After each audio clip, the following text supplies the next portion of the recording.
यहाँ पर पूर्व सैनिकों का जमावड़ा क्यों लग गया है? पेंशन में टैक्स लगाना चाहती है गवर्नमेंट, पेंशन पे टैक्स। पेंशन पे टैक्स लगाना चाहती है, तो इस वजह से यहाँ पर आए हुए हैं। नहीं धरना था और यहाँ के राजनाथ जी और बहुत वरिष्ठ नेता बीजेपी के आए थे, एफिडेविट दे गए थे, 1 पेंशन 1 रैंक देंगे और पैरामिलिट्री फोर्स को पेंशन सुविधा लागू करेंगे। क्या किया इन्हें? तो जो हमारे मिलिट्री के जवान है, मिलिट्री की भी पेंशन छीन ली। होली मनाते हैं पीएम मोदी, दिवाली मनाते हैं सैनिकों के साथ में, हम लोग घर में मनाते हैं सैनिक। ये तो पाकिस्तान में जाके बिरयानी भी खाते हैं बगैर बुलाए जाते हैं वहाँ। हमारी ओपीएस की मांग है पूरे देश के अंदर पुरानी पेंशन लागू हो, जिसके अंदर पैरामिलिट्री की भी लागू हो और सैनिकों के ऊपर टैक्स नहीं हो जो ये करे। इस प्रधानमंत्री ने अगर किसी के साथ विश्वासघात किया है तो जवान और किसान के साथ किया है। गांव में जा रहे हैं ये हमारी भर्ती हो बोलते चले जाओ, हम क्यों नहीं भर्ती हो रहे हैं? अरे 5 साल का नौकरी, उसमें क्या होगा? नमस्कार, 4PM न्यूज़ नेटवर्क देख रहे हैं आप और मैं हूं आपके साथ शाहीन खान। और इस समय मैं दिल्ली के जनता मंतर पर मौजूद हूं, जहां आप मेरे पीछे देख सकते हैं तमाम देश के पूर्व सैनिकों ने एक बार फिर से भारतीय जनता पार्टी, मोदी सरकार, बीजेपी सरकार का घेराव करने की तैयारी कर ली है।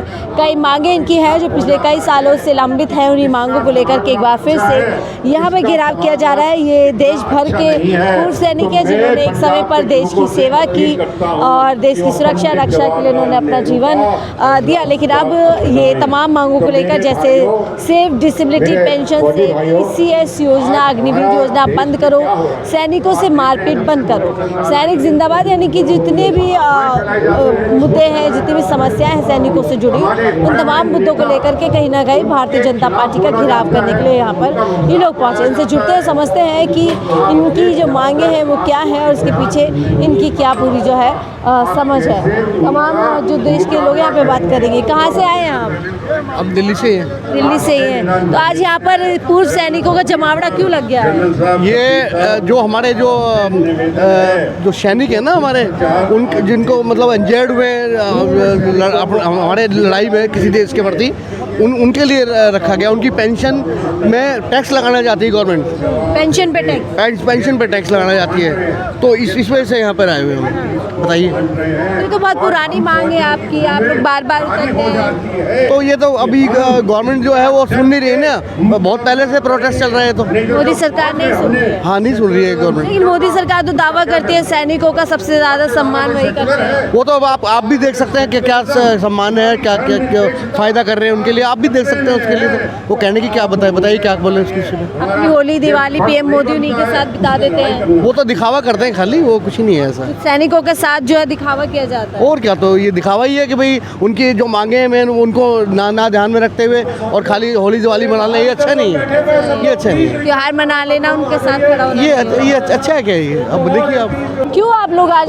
जो है सड़क पर उतर गए हैं? पीएम मोदी ने इतनी बड़ी बात कहते हैं कि उनकी सरकार में सैनिकों का पूरा सम्मान है। देखिए कहाँ सम्मान है जी? सम्मान इन्होंने जो वायदे किए थे सरकार आने से पहले, यही धरना था और यहाँ के राजनाथ जी और बहुत वरिष्ठ नेता बीजेपी के आए थे, एफिडेविट दे गए थे, 1 पेंशन 1 रैंक देंगे और पैरामिलिट्री फोर्स को पेंशन सुविधा लागू करेंगे। क्या किया इन्हें? तो जो हमारे मिलिट्री के जवान है, मिलिट्री की भी पेंशन छीन ली। आप पूछोगे आप कैसे? अग्निवीर योजना के अंदर, अरे शहीद का दर्जा भी नहीं है उन जवानों के लिए। अग्निवीर योजना लिया है इस देश के अंदर, जहां सेना में एक उत्साह होता था हमारे जवान का भर्ती होने के लिए कि मैं देश की रक्षा करूंगा, एक जज्बा होता था, वो सेवा के लिए भर्ती होते थे। इसमें हरियाणा, महाराष्ट्र, राजस्थान, उत्तर प्रदेश, पूरा इंडिया का गोरखालैंड, हमारी कितनी हमारी देश की सेना है, उस सेना को कोई भी सुविधा देने की बजाय उसको सुविधाओं से वंचित किया जा रहा है। सेना में कोई नहीं आना चाह रहा है आपके? अब नहीं यार, आप सुबह देखते तो 4 बजे बच्चे रेस लगाते थे, एक्सरसाइज करते थे, मनोबल टूट गया नौजवानों का। तो कह रहे सबसे ज्यादा मजबूत सेना अगर कोई है तो इस समय है पीएम मोदी के नेतृत्व में है। देखिए पाकिस्तान से बदला ले लेती है, कहीं पर भी जो है जंग को लड़ लेती है। वो बदला लिया था, किससे लिया था? आज किसको नरेंद्र सरेंडर कर रहा है, ये भी तो देखने की बात है। अरे नरेंद्र जी सरेंडर करके ट्रम्प के सामने, अमेरिका के सामने, 1971 में अमेरिका का 7वां बेड़ा खाड़ी बंगाल में आया खड़ा हुआ था, किसने बचाया था, किसने मदद की थी? थी, वो इंदिरा गांधी जी थी उस टाइम प्रधानमंत्री, उसने कहा हम किसी धमकी से डरने वाले नहीं, आप अपना काम कीजिए, हम आपके सामने आत्मसमर्पण नहीं करेंगे। और हम बांग्लादेश बना के पाकिस्तान के 2 टुकड़े किए वहाँ। हमारे सैनिकों ने पिछला इतिहास आप उठा के देख लीजिए, जब नेताजी सुभाष चंद्र बोस ने आज़ाद हिंद फौज का गठन किया, उस टाइम हमारी सेना बगावत पर आ गई थी। 80,000 सैनिक सीधे आज़ाद हिंद फौज ज्वाइन करके थे, और सिंगापुर और गोवा के इसके अंडमान निकोबार में तिरंगा फहरा दिया था देश की आज़ादी 1945। नया भारत है, आप घर में घुस के मारते हैं मोदी जी की जो सेना है। मोदी जी की कुछ सेना नहीं, मोदी जी का गैंग है, आरएसएस का गैंग है, नागपुर से ये ट्रेनिंग लेते हैं, वहाँ इनकी यूनिवर्सिटी है। और यह आडंबर झूठ फरेब इसकी राजनीति करते, पागल बनाते हैं। अब लोग पागल नहीं बनेंगे। ऑपरेशन सिंदूर चला देते हैं, स्ट्राइक कर देते हैं, देश पूरी तरीके से वो सिंदूर में उस सैनिक की पत्नी ने बताया था, सुना होगा आपके सामने, मीडिया के सामने रखा था। क्या था वो सिंदूर, कहाँ गए वो? बोला हम ऑपरेशन सिंदूर चला के वहाँ गोले मारे गए। 4 आतंकवादी आए थे, उनको पकड़ा, का साहब को यहाँ फांसी दी गई थी, आपको पता है। अरे उनको पकड़ो। पहलगांव में 300 किलो RDX लिए गाड़ी 1 हफ्ता घूमती रही। सतपाल मलिक ने, ये गवर्नर ने सवाल उठाया, वो आज नहीं रहा, आज तक जवाब नहीं मिले। जवाब नहीं, सतपाल ही नहीं रहा। इनके पास इलाज है, ये गैंग है, इस सत्ता के ऊपर काबिज है, लेकिन हम डरने वाले लोग नहीं हैं। लेकिन होली मनाते हैं पीएम मोदी, दिवाली मनाते हैं सैनिकों के साथ में, हम लोग घर में मनाते हैं सैनिक। ये तो पाकिस्तान में जाके बिरयानी भी खाते हैं, बगैर बुलाए जाते हैं वहाँ। अच्छा। इनका क्या है, इनका स्टेटस, जहाँ फायदा, जहाँ दिखावा वहाँ पहुँच। अब देखिए, ये तो अंबानी की शादी में जाते, वहाँ पालना भेंट करते, बच्चा होता है जब। अरे राहुल गांधी जी को देखिए, कल हमारे गांव में गया था, एक किसान गरीब के घर उसकी बेटी का कन्यादान करके आया। ये नेता तो जो जमीन से जुड़े, जो मेहनत का सावाम के लिए, हितों के लिए संघर्ष कर रहे हैं। मोदी जी अमीरों के पास जाते हैं, राहुल जी गरीबों के पास। मोदी जी तो दलाल है, दलाल किसका? अडानी अंबानी का। सारा फाइनेंशियल स्ट्रक्चर अडानी को दे चुका है। देश का 75% करेंसी कुछ चंद लोगों के हाथ में जा चुकी है। अब देखिए क्या हालात होंगे। तो कहते हैं, मैं देश का चौकीदार हूँ, ना झुकूंगा, ना देश को झुकने दूंगा। बहुत बड़ा तूफान आएगा, गैस नहीं मिलेगी लाडली, अब थोड़े दिन रुक जाओ। ईरान के अंदर क्या हो रहा है, ये पेट्रोलियम के लिए इजाजत लेता है। अरे हमारा देश है, जी चाहे हम कहाँ से खरीदें। ये क्या ट्रम्प ने कह दिया 1 महीने के लिए आप रशिया से ले सकते हो। रशिया ने क्या कहा, वो सब्सिडी नहीं देंगे।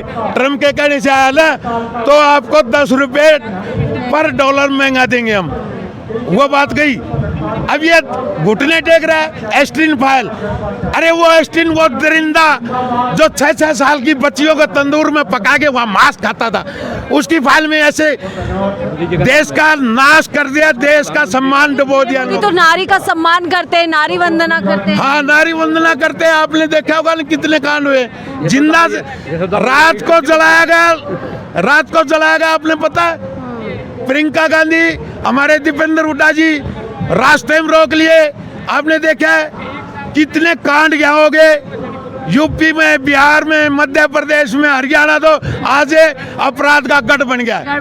लेकिन आप कह रहे हैं, आप लोगों को कह दिया जाएगा आप लोग तो कांग्रेस के सैनिक है, असली जो सैनिक है, असली जो लोग हैं वो तो पूरी तरीके से खुश हैं। हमारी ओपीएस, 1 सेकंड की रह गया, हमारी ओपीएस की मांग है पूरे देश के अंदर पुरानी पेंशन लागू हो, जिसके अंदर पैरामिलिट्री की भी लागू हो, और सैनिकों के ऊपर टैक्स नहीं हो, जो ये करे, क्योंकि सैनिक देश की रक्षा करता है। और पेंशनर को जो टैक्स नहीं है, कंटिन्यू की सुविधा सबको मिलनी चाहिए। इनको बराबरी का जो है सम्मान होना चाहिए और सुविधा मिलनी चाहिए। अग्निवीर योजना बंद हो, कौशल रोजगार बंद हो। रिटायर्ड एम्प्लॉयज कांग्रेस प्रदेश अध्यक्ष महावीर मलिक। यही तो मैं कह रही हूँ, वो कह देंगे कांग्रेस के सैनिक है तो उनके पढ़ाई लिखाई है। नहीं, आप एक पढ़ाई लिखाई नहीं, आप देखिए, आप बड़ी बुद्धिजीवी जमात से आते हैं, आप चौथा स्तंभ है देश का, तो आप डेली देखते हैं, इनकी पॉलिसियाँ देखते हैं, और जो ये धरातल पे लागू करते हैं, और ये कहते क्या हैं, आपको भली भांति ज्ञान है। 2014 से पहले रेवाड़ी के अंदर इन्होंने बहुत बड़ी फौजियों की जनसभा, वहीं से इसका एक तूफान खड़ा हुआ था, इसका पॉलिटिक्स का बदलाव होगा। क्या करावन पेंशन रैंक का, इन्होंने जब भी ये जिस भी वर्ग के लिए बोलते हैं ना उसके खिलाफ जाते हैं, झूठ बोलते हैं, झूठे वादे बोलते हैं, उसके खिलाफ जाते हैं। अब जय बार भी आप कह रहे होली दिवाली मनाने जाते हैं बॉर्डर के ऊपर, वो परमानेंट फौजियों के बाद नौकरी खोज ली, अग्निवीर लाकर इनके बीच में रख दी, वो पेंशन उसकी बनेगी नहीं। और 4 साल के बाद वे लड़के क्या करेंगे, वो या तो किसी कंपनी में जाएंगे, वो देंगे या ना देंगे, ना वे क्रिमिनल बनेंगे वो, क्योंकि पूरे जय हथियार जवान जय किसान नारा पूरी तरीके से कमजोर कर दिया है पीएम मोदी ने। इस प्रधानमंत्री ने अगर किसी के साथ विश्वासघात किया है तो जवान और किसान के साथ किया है। इन्होंने कहा था, लेटर लिखा था इन्होंने जब विपक्ष में था, भाई किसानों को एमएसपी की गारंटी मिलनी चाहिए, और एमएसपी की गारंटी के बजाय 750 किसान शहीद कर दिए इन्होंने। कुर्सी पे बैठते भूल गए अपने वादे। आप बताओ, 750 किसान शहीद कर दिए, और वो जितना देश की संपत्ति को नुकसान हुआ, ये बॉर्डर दिल्ली के चारों तरफ बॉर्डर पर बैठे रहे किसान, कितनी फैक्ट्रियाँ, कितना मतलब। लेकिन फिर भी पीएम मोदी कहते हैं सब बढ़िया चल रहा है, चंगा चल रहा है। देखिए देश भर से लोग आए हैं, काफी बड़ी तादाद में है। क्या मांगे हैं आप लोग, क्या यहाँ पर क्या मांगे लेकर के आए हैं? यहाँ पे एक नहीं अनेक मांगे हैं, एक नहीं अनेक का भाव ये। सबसे पहले तो जो भी करंट मांग है हमारी, जैसे ही कोई डिसेबिलिटी पेंशन है, मान लीजिए किसी को चोट लग गई वार के दौरान, लड़ाई के दौरान, ऑपरेशन के दौरान, एक्सरसाइज के दौरान, मतलब इवन कहीं भी कोई उसको लगती है, उसका क्या हमारे को पैसा मिलता था। अभी कैसे, जैसे किसी का हाथ कट गया, उसको गवर्नमेंट की तरफ से एज ए उसकी डिसेबिलिटी पेंशन 10,000 20,000 रुपये जो दिया जाता है, मान लीजिए, अभी उसके ऊपर भी टैक्स दे दोगे, मानो उसको भी काट दोगे आप, मतलब जो डिसेबिलिटी पेंशन मिल रही है उसको भी बोले टैक्स पे करो, है ना। तो इसलिए ये तो फर्स्ट करंट अभी जो जोर पकड़ा है। सेकंड ये है ECH। ECH क्या है, पहले एक्सर्समैन क्या होता था, उसको जब वो एक्सर्समैन होता था MH से जाता था, वहीं से भी दवाई लेता था, अच्छी फैसिलिटी मिलती थी। उससे और अच्छा करने के लिए ही ECH किया था, क्योंकि वहाँ का वर्कलोड ज़्यादा था, ताकि जो एक्सर्समैन है उसको MH दूर दूर तक ना जाना पड़े। अभी उसका जो फर्स्ट में चला वो इतना अच्छा चला, बहुत अच्छा था, बहुत सारे देश में। यहाँ पे आप लोग कह रहे हैं कि तमाम मांगे, लेकिन मोदी सरकार तो दावा करती है कि उनके राज्य में सैनिकों का तमाम सम्मान किया जा रहा है, उनको देख रखाव किया, फिर चाहे एक सर्विसमैन हो या फिर करेंट। नहीं तो वो आपके सामने, ये लोग क्यों आ जाते हैं जहाँ पे, ऐसे थोड़ी आ जाते हैं। मान लीजिए कि अगर ECH में गिरावट आई है, हमारे को फील हुआ है, अभी देखो ECH में मरे जहाँ भी करना चाहिए 2 तरफ की दवाइयाँ मिलती हैं, सिविलियन की अलग, आर्मी वाले की अलग। अगर आप हॉस्पिटल में जाओगे ना, मेरे साथ हुआ है, मेरी फैमिली के साथ हुआ है, बोले आपकी तो दवाई यही है, पीछे से यही दवाई आती है, मतलब कहते हैं जो हम सिंपल फर्क किया जा रहा है, फर्क किया जा रहा है। आप जैसे रिटायर हो गए तो मतलब, हाँ, उसी हॉस्पिटल में एक के लिए एक दवाई चलती है, एक के लिए एक चलती है। भले मैं ये मानता हूँ दवाई डॉक्टर की ओपिनियन से ही मिलती है, बट जैसे वो डॉक्टर की कहना क्या होता है, वो हमारे को कहता है, बोला आपकी यही दवाई आ रही है, आपको यही मिलेगी।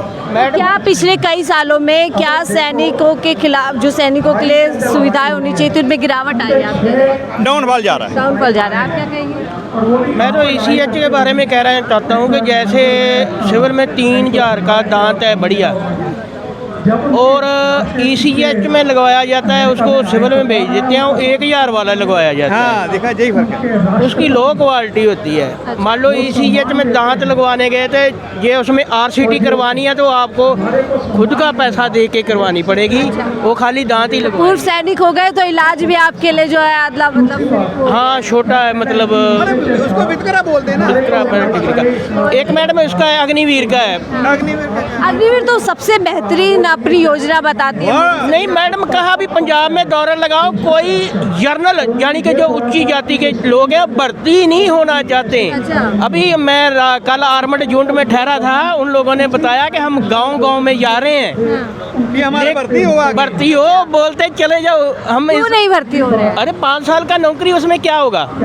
उसकी लाइफ जो फर्स्ट वाली लाइफ है, जहाँ उसने सेटल होना है, वो तो ऐसे निकल जाएगी। आप चाहते हैं खत्म हो जानी चाहिए? हाँ, परमानेंट होनी चाहिए, परमानेंट। योजना को तमाम इन लोगों से हम बातचीत कर रहे हैं कि कैसे ये लोग एक बड़ा अंतराल देख रहे हैं कि कैसे जब पूर्व सैनिक पुरानी सरकारों में होती थी क्या सम्मान क्या सुविधाएं उनको मिलती थी, लेकिन अब इस सरकार में तमाम चीज़ें जो हैं धुंधली पड़ती जा रही है और पूरी तरीके से जो पूर्व सैनिक है वो अपने हक अधिकार के लिए लगातार जो है परेशान है और इसीलिए एक बार फिर से सड़क पर कहीं ना कहीं सरकार का घेराव कर रहा है। फिलहाल इस रिपोर्ट में इतना ही, देखते रहिए 4 PM न्यूज़ नेटवर्क।